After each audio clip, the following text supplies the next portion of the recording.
It is 2:0 a.m. The city is sleeping, but I am standing behind a grocery store, staring at a mountain of perfectly good food. My heart is pounding against my ribs like a drum. I have exactly $0 in my pocket. Not a cent. For the next 30 days, I am not a consumer. I am a scavenger. Most people would call this trash. I call it survival. Have you ever wondered what happens to that loaf of bread you didn't buy yesterday? It doesn't just vanish. It ends up here, in a cold, dark... Let us talk numbers, because the math is honestly staggering.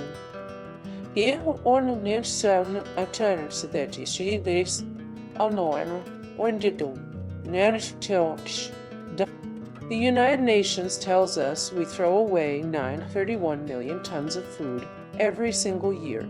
Think about that. That is not just a statistic, that is a crime against logic. We are living in a paradox of abundance. You walk into a supermarket, the shelves are stacked high, perfectly curated, beautiful. But behind the scenes, there is a graveyard of perfectly edible goods. Why? Because of a tiny dent in a can, or because the sell-by date passed by a few hours. We have been conditioned to believe that if it is not perfect, it is useless. But what if useless is just a label we put on things to keep the economy moving? Whoa.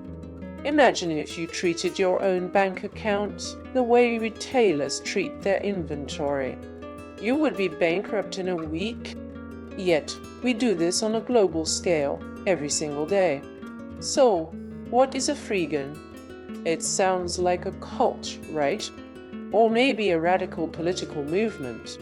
The term is a mashup. Free and vegan.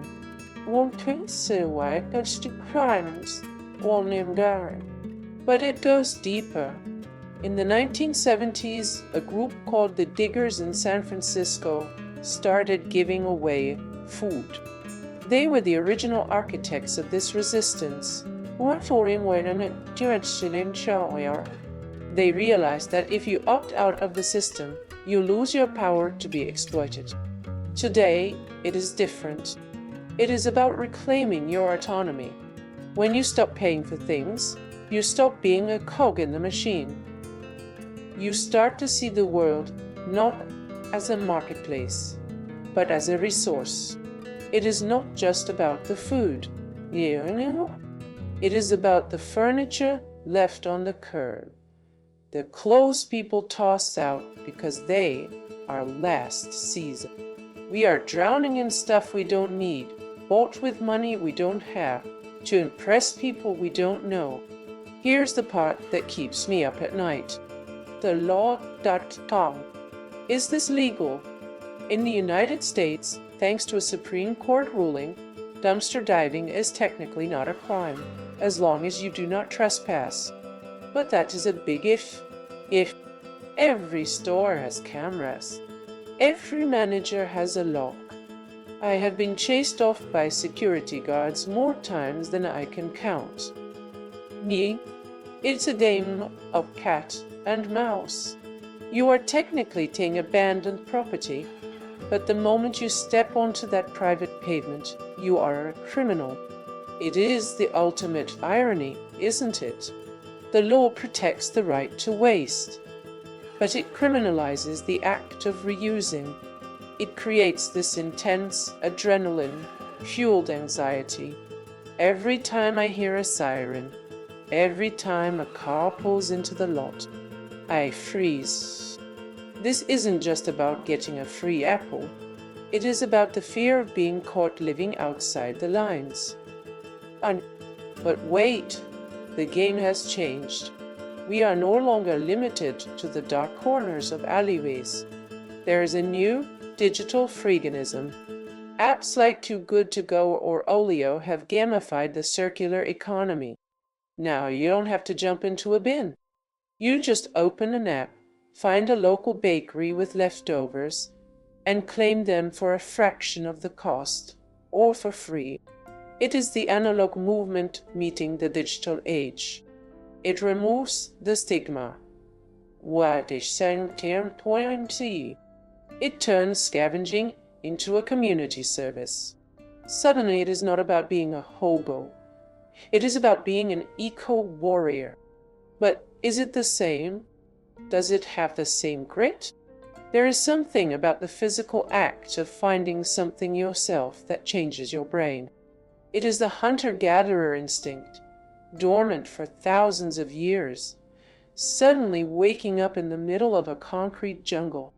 I have been doing this for 3 weeks now, and something weird is happening. My stress levels, they are actually dropping. I know. It sounds backwards. I have no money. I have no security. I am eating out of bins. But the lifestyle anxiety that used to keep me up at night, the constant pressure to buy, to upgrade, to keep up, it is gone. I am no longer a slave to the paycheck. My cognitive load has shifted from how do I make more money to how do I use what I have. It is a profound shift in perspective. We are taught that money equals freedom. But what if money is actually the chain? What if the real freedom is realizing that you do not need as much as the commercials tell you to want? It is a dangerous thought, but it is a liberating one. 30 days. I made it. I didn't spend a single cent. And you know what? I didn't starve. I didn't freeze. I actually ate better than I did when I was paying for groceries. But let us be real. So and be real. This isn't a long-term solution for society. We cannot all live in dumpsters, but it is a litmus test. It proves that we have built an economy based on artificial scarcity. The world is brimming with surplus. The problem is the distribution. We have the food, we have the clothes, we have the resources. We just have a system that prefers to destroy them rather than let them go for free. The Freegan experiment is just a mirror. See what you say. And for Watterson, we managed to test the mirror. It shows us that we have the power to choose differently. We can choose to be stewards rather than consumers. We can choose to reclaim our autonomy. Thanks for exploring this with me. If you enjoyed this journey into the unknown, don't forget to like, share, and subscribe. I'll see you in the next one.